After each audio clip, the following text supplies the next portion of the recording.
On May 6, 2013, a young woman burst through the front door of a Cleveland home, screaming for help while clutching a 6-year-old girl. What neighbors thought was a domestic dispute would soon unravel into one of the most shocking kidnapping cases in American history, a nightmare that had been brewing in plain sight for over a decade. Before we dive into this incredible story, make sure to subscribe to Criminal Mind Cortex and hit that notification bell. We bring you the most shocking true crime cases that will keep you on the edge of your seat. Trust me, you won't want to miss what happens next in this unbelievable case. The story begins not with one disappearance, but three young women who vanished from the streets of Cleveland, Ohio, in what seemed like separate, unconnected tragedies. Each disappearance sent shockwaves through their families and communities, but no one could have imagined the horrifying truth that connected them all. Michelle Knight was the first to disappear. At 21 years old, she was fighting to get her life back on track. Michelle had been struggling with addiction and had lost custody of her young son, Joey. On August 23, 2002, she was supposed to appear in court for a custody hearing, the hearing that could potentially reunite her with her child.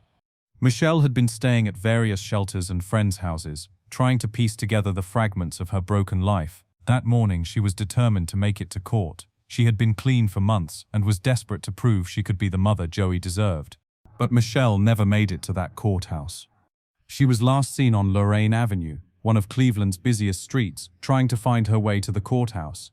Michelle had gotten lost and was asking for directions when a friendly man in a car offered her a ride. The man seemed harmless enough, middle-aged with a warm smile and a helpful demeanor. He said he knew exactly where the courthouse was and would be happy to help her get there. That was the last time anyone saw Michelle Knight as a free woman.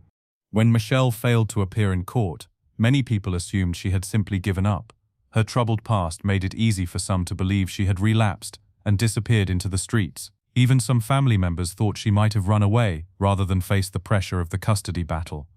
Amanda Berry was next. On April 21, 2003, the 16-year-old was finishing her shift at a Burger King on Lorraine Avenue, the same street where Michelle had vanished just 8 months earlier. Amanda was everything you'd expect from a teenage girl, bright, friendly, and full of dreams for the future. That evening, Amanda called her sister Whitney to say she was getting a ride home from work. She sounded happy and normal. There was no indication that anything was wrong. Amanda mentioned that someone had offered her a ride, saving her from having to walk home in the dark. But Amanda Berry never made it home. When Amanda didn't return that night, her family immediately knew something was wrong. This wasn't like Michelle's case. Amanda had no history of running away or drug use. She was a responsible teenager who always stayed in touch with her family. Her mother, Luana Miller, contacted police immediately. The search for Amanda was massive. Her case received significant media attention, partly because she was a minor, and partly because her family was relentless in keeping her story in the public eye. Search parties combed through Cleveland's neighborhoods, volunteers distributed flyers, and the local news covered her disappearance extensively. Gina DeJesus was the third and final victim. On April 2, 2004, the 14-year-old was walking home from Wilbur Wright Middle School with her friend Arlene Castro. The two girls had been friends since childhood and often walked home together after school. On that April afternoon, Gina and Arlene were walking along Lorraine Avenue when they reached the corner where they usually parted ways. Arlene would continue straight, while Gina would turn toward her home. But this time, Arlene asked Gina to come with her to her house instead. Gina declined. She wanted to go home to ask her mother's permission before going anywhere else. It was a decision that would change her life forever. As Arlene walked away, Gina was approached by a man in a car. The man was familiar. He was Arlene's father, Ariel Castro. He told Gina that Arlene was at his house and asked if she wanted to come see her. Gina, trusting the father of her best friend, got into the car. That was the last time anyone saw Gina DeJesus as a free person. The irony was crushing. Ariel Castro, the man who had taken Gina, actually participated in some of the searches for her. He handed out flyers, attended vigils, and even comforted Gina's family members. He looked them in the eyes and helped them search for the girl he had locked away in his basement. While Cleveland mourned the loss of 3 young women, a nightmare was unfolding just miles away on Seymour Avenue. The house at 2000 Seymour Avenue looked like any other home in the working-class neighborhood, a 2-story house with peeling paint and a small front yard. But inside, Ariel Castro had created a prison that would hold 3 innocent women for over a decade. Ariel Castro was not the monster you might expect. To his neighbors, he was just another resident of the struggling neighborhood. He was a school bus driver who had worked for the Cleveland Municipal School District for 22 years. He played bass guitar in local bands and was known for his love of motorcycles and salsa music. Castro had been married and had 4 children, but his marriage had ended in divorce amid allegations of domestic violence. His ex-wife had accused him of repeated abuse, including breaking her nose, her ribs, and even threatening to kill her. But somehow, Castro had managed to maintain his public image as a harmless, if somewhat eccentric, neighbor. The house on Seymour Avenue was Castro's domain. He had purchased it in 1992 and had spent years modifying it for his twisted purposes. He installed extra locks, covered windows, and reinforced doors. He soundproofed certain rooms and created a maze of barriers that would make escape nearly impossible. When Castro brought his victims to the house, he had already prepared their prison. The basement was divided into several rooms, each with heavy doors and multiple locks. He had chains, ropes, and other restraints ready. This was not a crime of opportunity. This was a calculated plan that had been years in the making. Michelle Knight was the first victim to experience Castro's house of horrors. When Castro offered her a ride to the courthouse that day in 2002, she had no idea she was getting into a car with a predator. Castro drove her to his house under the pretense of stopping by quickly before taking her to court. Once inside, Castro's demeanor changed completely. The friendly, helpful man vanished, replaced by a cold, calculating predator. He overpowered Michelle and dragged her to the basement, where he chained her to a pole. He told her that if she tried to escape or scream, he would kill her. Castro's abuse of Michelle was systematic and brutal. He raped her repeatedly, often multiple times a day. He would disappear for hours or days, leaving her chained in the basement with minimal food and water. He played psychological games, sometimes pretending to be kind before exploding into violence. Michelle later revealed that Castro impregnated her at least 5 times during her captivity. Each time, he would beat her stomach and starve her until she miscarried. He told her that he didn't want her to have children. She was there for his pleasure, not to create a family. Amanda Berry joined Michelle in the house in 2000. Castro had lured her into his car with the same friendly demeanor he had used with Michelle. Amanda was taken to the 2nd floor of the house, where Castro had prepared another prison. Unlike Michelle, Amanda was kept in a room upstairs. Castro seemed to view her differently. While Michelle was treated as nothing more than an object for his abuse, Amanda was someone Castro believed he could mold into a willing partner. Castro told Amanda that he loved her and that she was special to him. He was delusional enough to believe that eventually she would develop feelings for him. He showered her with gifts and attention, but always made it clear that she was his prisoner. Gina DeJesus was the final victim to be brought to the house. At just 14 years old, she was the youngest of the 3. Castro's betrayal of Gina was particularly cruel. He had used his relationship with her friend to lure her into his trap. The 3 women were kept separated for most of their captivity. Castro didn't want them to form alliances or plan escapes together. He would move them around the house, sometimes allowing brief interactions but always maintaining control. Castro's control over the house was complete. He had convinced his neighbors that he was a private person who didn't like visitors. He would play loud music to mask any sounds from his victims. He had trained his own family members to stay away from certain parts of the house. The routine in the house was nightmarish. Castro would leave for work each morning, chaining his victims securely before he left. He would return in the evening to abuse them, sometimes bringing fast food as a twisted treat. Weekends were the worst. With more time at home, Castro's abuse would intensify. In 2006, 4 years into their captivity, everything changed when Amanda Berry discovered she was pregnant. The pregnancy was the result of Castro's repeated rapes, and it brought a new dimension of horror to their situation. Castro's reaction to Amanda's pregnancy was complex and disturbing. On one hand, he was excited about the prospect of having a child. He saw it as proof that Amanda was truly his. On the other hand, he was terrified about the complications a pregnancy might bring to his carefully controlled world. For Amanda, the pregnancy was both a blessing and a curse. She was thrilled at the prospect of bringing life into the world, but she was terrified about raising a child in Castro's house of horrors. Michelle Knight, who had suffered multiple forced miscarriages, was forced to play the role of midwife. Castro couldn't take Amanda to a hospital without risking discovery, so he forced Michelle to help with the birth. On Christmas Day 2006, Amanda gave birth to a baby girl. The birth was traumatic and dangerous. Without proper medical care, both Amanda and the baby could have died.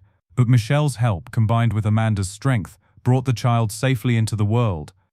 Amanda named her daughter Jocelyn, and the little girl became a ray of hope in the darkness of their captivity. Castro was immediately obsessed with the child, viewing her as his daughter and heir. If this story is keeping you hooked, don't forget to subscribe to Criminal Mind Cortex and turn on notifications. We dive deep into the most shocking true crime cases that will leave you speechless. Hit that subscribe button now, because this story is about to get even more intense. While the three women lived in hell just miles away, the outside world never stopped searching for them. The families of Michelle Knight, Amanda Berry, and Gina DeJesus became tireless advocates, refusing to let their loved ones be forgotten. Amanda Berry's family was particularly visible in the search efforts. Her mother, Luana Miller, became the public face of the search for Amanda. She organized vigils, worked with media, and never stopped believing that her daughter was alive somewhere. The search for Amanda included massive volunteer efforts. Community members organized search parties that combed through abandoned buildings, vacant lots, and wooded areas around Cleveland. They distributed thousands of flyers and put up posters throughout the city.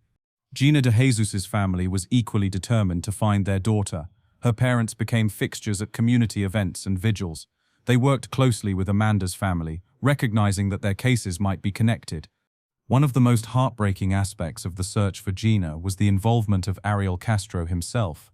As the father of Gina's friend, Castro was often present at vigils and search efforts. He would comfort the DeJesus family, offer support, and even help distribute flyers. Castro's participation in the search was calculated and cruel.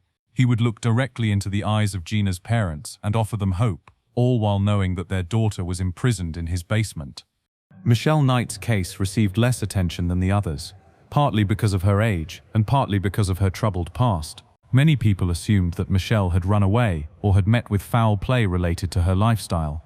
Law enforcement efforts were extensive, but ultimately unsuccessful for over a decade. The Cleveland Police Department investigated hundreds of tips and followed up on numerous leads. They conducted searches, interviewed suspects, and worked with federal agencies, but the cases remained cold. There were several close calls over the years. Neighbors occasionally reported suspicious activity at Castro's house, but these reports were never followed up properly. In 2004, 2 officers went to Castro's house to investigate a report of suspicious activity. Castro answered the door and calmly explained that he had been working on his motorcycle in the garage. The officers accepted his explanation and left, never knowing that 3 missing women were being held just feet away. By 2013, the 3 women had been in captivity for over a decade. Amanda Berry had been held for 10 years, Gina DeJesus for 9 years, and Michelle Knight for 11 years. They had endured unspeakable horrors, but they had also developed incredible strength and resilience. The dynamic in the house had changed over the years. Castro had become somewhat more lax in his security, perhaps believing that his victims were completely broken and wouldn't attempt to escape. Amanda, in particular, had earned Castro's trust over the years. As Jocelyn's mother, she had been given more privileges and responsibilities. Castro would sometimes leave her unchained while he was at work, trusting that she wouldn't try to escape and leave her daughter behind. On May 6, 2013, everything changed. Castro had left the house to visit his mother, leaving Amanda and Jocelyn alone upstairs. It was a beautiful spring day, and Amanda could hear the sounds of the neighborhood through the windows. Children playing, neighbors talking, life continuing just outside her prison. Amanda had been watching for opportunities to escape for years, but she had never found the right moment. But on this day, something felt different. Castro had been acting strangely for weeks, and Amanda realized that this might be her last chance to escape. As Amanda looked out the window, she saw a neighbor she recognized, Charles Ramsey, who lived next door. She had seen him many times over the years, and she knew he was usually friendly and helpful. Amanda began testing the front door. Castro had installed multiple locks, but she discovered that one of the locks was broken. She could open the door partially, but there was a storm door that was also locked. She could see outside, but she couldn't get out. Amanda began screaming for help. She had been conditioned over the years to be quiet, to never draw attention to herself. But desperation overcame her fear. "Help me! I'm Amanda Berry. I've been kidnapped," she screamed. Charles Ramsey heard the commotion and came over to investigate. He couldn't believe what he was seeing, a young woman and a child trapped behind a door, begging for help. Ramsey helped Amanda break through the storm door. She burst out of the house carrying Jocelyn, running toward freedom for the first time in a decade. "Call 911, Amanda screamed. "I'm Amanda Berry. I've been missing for 10 years. The 911 call that followed became one of the most famous emergency calls in history. Amanda's voice, shaking with emotion and disbelief, told the operator that she had been kidnapped and had just escaped. "Help me. I am Amanda Berry," she said into the phone. "I've been kidnapped and I've been missing for 10 years. I'm here, I'm free now." The operator asked for her address, and Amanda provided it, her voice still shaking. She told the operator that she had been held in the house on Seymour Avenue and that there were other girls still inside. "I need them to know that there are other girls inside that house," Amanda said. "There are other girls inside." Police arrived at the scene within minutes. They found Amanda standing outside the house, holding Jocelyn, both of them clearly traumatized but alive. Amanda immediately told officers about Michelle and Gina, begging them to search the house. Officers entered the house and began searching.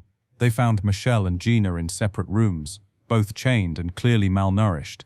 The officers who made the discovery were veteran police officers, but they were shocked by what they found. The rescue of the three women sent shockwaves through Cleveland and around the world. Within hours, the story was being broadcast on every major news network. The women who had been missing for over a decade had been found alive, and their captor was about to be brought to justice. The rescue of Amanda Berry, Michelle Knight, and Gina DeJesus on May 6, 2013, marked the end of their captivity, but the beginning of a new chapter filled with healing, justice, and rebuilding their lives.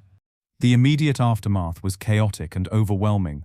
The three women were taken to Metro Health Medical Center, where they underwent extensive medical evaluations. Doctors found evidence of prolonged abuse, malnutrition, and psychological trauma. The investigation into Ariel Castro began immediately. FBI agents and Cleveland police detectives worked around the clock to build a case against him. They interviewed the victims, collected evidence from the house, and began piecing together the full extent of Castro's crimes. Castro was arrested on May 6, 2013, the same day as the rescue. He was initially charged with kidnapping and rape, but investigators knew that more charges would follow as they uncovered the full scope of his crimes. The legal proceedings against Castro moved quickly. On June 7, 2013, Castro was indicted on 329 counts, including kidnapping, rape, and aggravated murder. The aggravated murder charges were based on Castro's actions that caused the miscarriages of Michelle Knight's pregnancies. After extensive discussions with the victims and their families, prosecutors decided to offer Castro a plea deal. In exchange for pleading guilty to all charges, Castro would receive a life sentence without the possibility of parole, plus 1,000 years in prison. The plea hearing took place on July 26, 2013, in a packed courtroom. Castro appeared before Judge Michael J. Russo to formally enter his guilty plea. As each charge was read, Castro responded with a simple guilty. The sentencing hearing took place on August 1, 20. Michelle Knight was the only one of the three victims who chose to speak at the sentencing hearing. In a powerful and emotional statement, she directly addressed Castro. "You took 11 years of my life away," Michelle said, her voice strong and clear. "I spent 11 years in hell. Now your hell is just beginning. I will overcome all that has happened, but you will face hell for eternity." Judge Russo sentenced Castro to life in prison without the possibility of parole, plus 1,000 years. The sentence ensured that Castro would never be released from prison and would die behind bars. On September 3, 2013, just 1 month after his sentencing, Castro was found dead in his cell. He had hanged himself using a bedsheet, ending his life rather than facing decades in prison. The victim's recovery was the most important aspect of the aftermath. All three women faced the enormous challenge of rebuilding their lives after more than a decade of captivity and abuse. Amanda Berry was reunited with her family, though she was devastated to learn that her mother had died in 2006, still believing that Amanda would come home. Despite this tragedy, Amanda found strength in her reunion with her sister Whitney and other family members. Michelle Knight changed her name to Lily Rose Lee, symbolically reclaiming her identity. She became a powerful advocate for survivors of abuse and kidnapping, writing books about her experiences and becoming a public speaker. Gina DeJesus was reunited with her family, who had never stopped believing that she would come home. She was more private about her experiences, choosing to focus on her family and her personal healing. The community response to the rescue was overwhelming. The people of Cleveland rallied around the three women, offering support, donations, and prayers. The city that had searched for them for over a decade now celebrated their survival and recovery. Charles Ramsey, the neighbor who had helped Amanda escape, became a symbol of community heroism. He was praised for his quick thinking and willingness to help, though he always insisted that the real heroes were the three women who had survived their ordeal. The impact of the case extended far beyond Cleveland. The story of the three women's survival captured international attention and highlighted important issues about missing persons, domestic violence, and the resilience of the human spirit. The case led to changes in how missing persons cases are handled by law enforcement. There was increased focus on following up on tips and reports of suspicious activity. The case also highlighted the importance of taking domestic violence seriously and recognizing the warning signs of abuse. The survival of Amanda Berry, Michelle Knight, and Gina DeJesus became a symbol of hope for families of missing persons around the world. Their stories showed that even in the most desperate circumstances, it is possible to survive and to reclaim one's life. The Cleveland Kidnappings case stands as one of the most shocking and ultimately inspiring true crime stories in modern history. For over a decade, three young women endured unimaginable horrors in a house of terror, hidden in plain sight in a residential neighborhood. Their survival and eventual rescue captivated the world and reminded us all of the incredible resilience of the human spirit. The case also highlighted important issues about missing persons investigations, domestic violence, and the importance of community vigilance. Their escape on May 6, 2013, marked not just the end of their captivity, but the beginning of a new chapter filled with healing, hope, and the gradual reclamation of their lives. They have shown the world that even in the darkest circumstances, the human spirit can triumph, and that hope should never be abandoned. This is a story that will indeed give you chills, not just because of the horror these women endured, but because of the incredible strength they showed in surviving and rebuilding their lives. Their story is a testament to the power of hope, the strength of the human spirit, and the importance of never giving up, no matter how desperate the situation may seem.